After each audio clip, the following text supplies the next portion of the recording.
احکام القرآنش از امام عیینه روایت میکند که امام عیینه چی گفتن؟ گفتن که اتدریم السلام، گفتن میدانین مردم با یکدیگر سلام میکنین، یکدیگر را آغوش میگیرین، آیا میدانین همین سلام چیست؟ گفتن چیست؟ گفت انت آمن منی. مقصد وقتی سلام با یک برادر کردی معناش این است که ای برادر، امروز که من با تو سلام علیک شدم تو بے پروا باش که من در حق تو اصلا خیانت نمیکنم.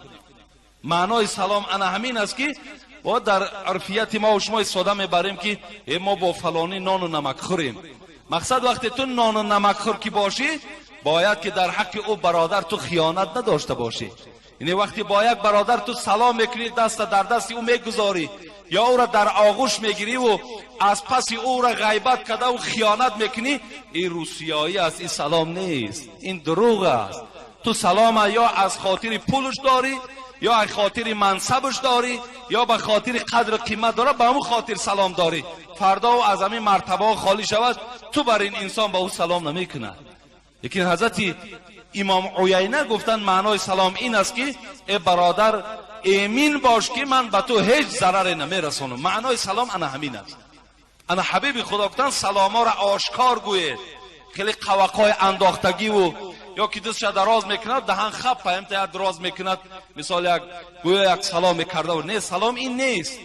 سلام یک دیگر را که دیدیم تبسم میکنیم، مثال گوییم که لبخند میزنیم، السلام علیکم و رحمت الله گفته دست یک دیگر را میگیریم. این را حبیب خدا گفتن ای مردم آگاه باشین که آشکار کردنی سلام، دادنی طعام، وسیل الارحام، با خیش قومیت و یک جای بودن، با خیش و تبار رفت و آمد کردن، و صلو و ناس و نیام، نماز شب بخوان در حالتی که مردم خواب باشد، تدخل الجنة بالسلام. حبیب خدا گفتن در جنت با سلام، السلام علیکم گفته وارد جنت شو.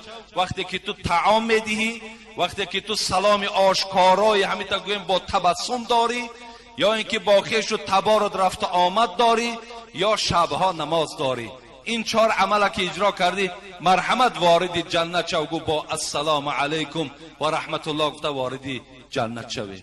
و این خاطر سلامامون هم باید که کشاده رویی باشد، سلامامون هم به طمع باشد. ولی سلاما امروز به طمع شدگی است. همت میدونین خیلی دیگر جای شرح دادنش نیست. همون گفته عمر خیام دوستان سه نوع انگر بدانی، کنانی اند و جانی اند زبانی. حضرت ها در همون دورای خود چون همین دوستای حاضره را علاکه در لابراتوار گذرانیدن، دیدن این دوستی که امروز داریم، مثال زبانی میشیده است، نانی میشیده است، جانی میشیده است. با نانی نان بیده از در بیرانش، همونش که کیسه تر نگاه داره، همونش که درآمد تا نگاه داره، همونش که منصب تو قطعی آشنا هست، بتیش از همون مال دنیا یک قسمت کش بتیه بگو برا دور برا، در پهلوت و راه نته. دویم دوستایی که هستن زبانی هستند، سال میاد در پیشت بسیار خودشا ملایم میکنه و سخنهای دیگر آدم هم میاره پیش تو و دیگر خودشا بسیار شیرین میکنه، او قطعی زبانی نوازش کن، او دوستی زبانی هست. لیکن دوستی جانی را عمر خیام گفتن با جانی جان بیده گر میتوانی. یکی دوستی جانی را همیشه چیکار کن؟ در پهلوت بگیر. دوستای جانی قطعی همیشه رفت آمد کن، زیرا سلام او طمع ندارد، سلام او ضرر ندارد، همه عملهای او فقط و فقط به فایده شما است. لیکن برادرای عزیز سلام دادن که خیلی ثواب کلان دارد. احکام